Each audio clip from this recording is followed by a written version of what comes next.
আসসালামু আলাইকুম, welcome to my channel Afrin recipes and blog. আজকের ভিডিওটা আমি সকাল থেকে শুরু করতে পারিনি। আজকের ভিডিওটা শুরু হয়েছে 10টা থেকে, তো সকালে ব্রেকফাস্টটা তোলা হয়নি। আর এটা হচ্ছে আমি এই টিফিন করে নিয়েছিলাম একটু, যদিও আমি ম্যাগি সেরকম খাই না, বাট বোন বানিয়েছিল তাই একটু টেস্ট করে দেখছিলাম। আর আজকের ভিডিওটা স্পেশালি মেশোর একটা প্রোডাক্ট আনবক্সিং অ্যান্ড রিভিউ। কিছুদিন আগে আমি মেশো থেকে একটা ড্রেস অর্ডার করেছিলাম, তো সেটারই আজকে ডেলিভারি হয়েছে। তো ভাবলাম যে যখন এটা আনবক্সিং করছি, চলো তোমাদের সঙ্গে শেয়ার করা যাক। তো মেশোতে আমার এই ড্রেসটা ভীষণই পছন্দ হয়েছিল। আর এই যে দেখছো, আমি স্ট্রাগল করেই যাচ্ছি প্যাকেটটা খোলার জন্য। গোটাটা যে খুলবো সেই ধৈর্যটুকু আমার নেই। আসলে আমি ভীষণই এক্সাইটেড এই জামাটা দেখার জন্য আর তোমাদেরকে দেখানোর জন্য।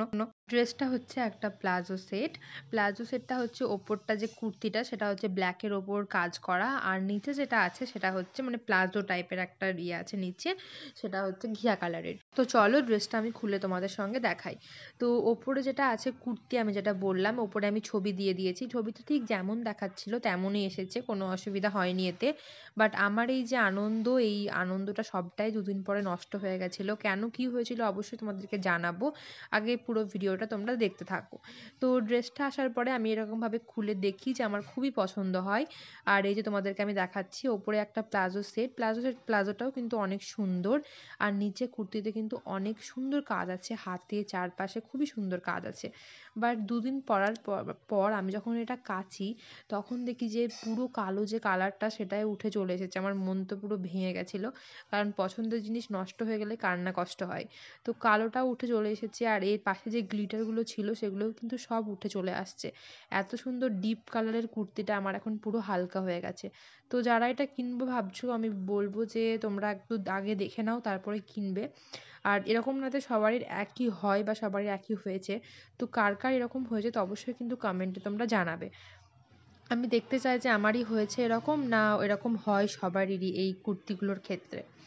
তো তারপরে আমি আজকে খেয়েছিলাম হচ্ছে স্টার ফ্রুট। স্টার ফ্রুট আমি ফার্স্ট টাইম খেয়েছি, আমার একটা বান্ধবী দিয়েছে, তো থ্যাংক ইউ তাকে এত সুন্দর একটা স্টার ফ্রুট খাওয়ানোর জন্য।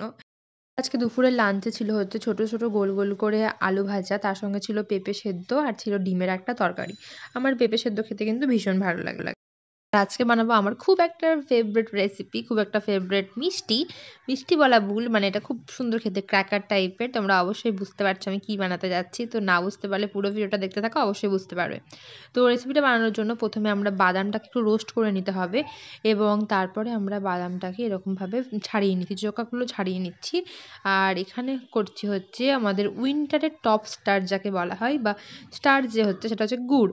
তো এখানে তোমরা চেষ্টা করবে ঢেলা গুড় নেওয়ার জন্য। গুঁড়ো মানে যেটা আমাদের এমনি লিকুইড গুড় হয় সেটাতে হয় নাকি আমি জানি না, আমি বলতে পারবো না। যদি তোমরা কেউ করে থাকো তাহলে অবশ্যই কিন্তু কমেন্টে জানাবে। এখানে গুড়টাকে আমি ভালোভাবে কুচি কুচি করে কেটে নিচ্ছিলাম যাতে এটা গুলতে সুবিধা হয়। তারপরে কড়াইয়ের মধ্যে দিয়ে দিলাম অল্প একটু জল, কারণ শুধু গুড় দিয়ে যদি এটাকে গলানো যায় তাহলে কিন্তু এটা লেগে যাওয়ার চান্স আছে। তার জন্য অল্প একটু জল দিয়ে গুড়টাকে খুব ভালোভাবে এখানে মিক্স করে পুরো গুড়টাকে গলিয়ে নেবো। অবশ্যই কিন্তু এটা নাড়িয়ে যেতে হবে, যদি তোমরা গুড়টা না নাড়াও তাহলে কিন্তু নিচে লেগে যাওয়ার চান্স থাকে, কারণ এখানে একটু হাই স্পিডে গুড়টাকে আমরা মেল্ট করে নেব। তো এখানে যখন গুড়টা ভালোভাবে মেল্ট হয়ে যাবে, তারপরে এর মধ্যে দিয়ে দিতে হবে অল্প একটু ঘি। আর এটা করার ক্ষেত্রে কিন্তু বারবার চেক করতে হবে যে এটা ভালোভাবে জমেছে নাকি, তার জন্য পাশে একটা পাত্র নিয়ে, পাত্রের মধ্যে জল নিয়ে ওর মধ্যে দেবে। আর যখন দেখবে যে ওটা ভেঙে যাচ্ছে, তো অবশ্যই তখন বুঝতে পারবে যেটা হয়ে গেছে। তারপরে বাদাম দিয়ে তোমরা এটাকে করে নিতে পারো। আর এখানে আমি ঘিটাকে একটু গলিয়ে নিচ্ছি, কারণ শীতকালের দিন বুঝতে পারছো পুরো ঘি জমে গেছে। তো এরকমভাবে কিন্তু বোঝা মুশকিল, তোমরা যদি চাও এই রেসিপিটা আমরা কিন্তু অবশ্যই দিতে পারি, তো কমেন্ট সেকশনে কিন্তু জানাবে।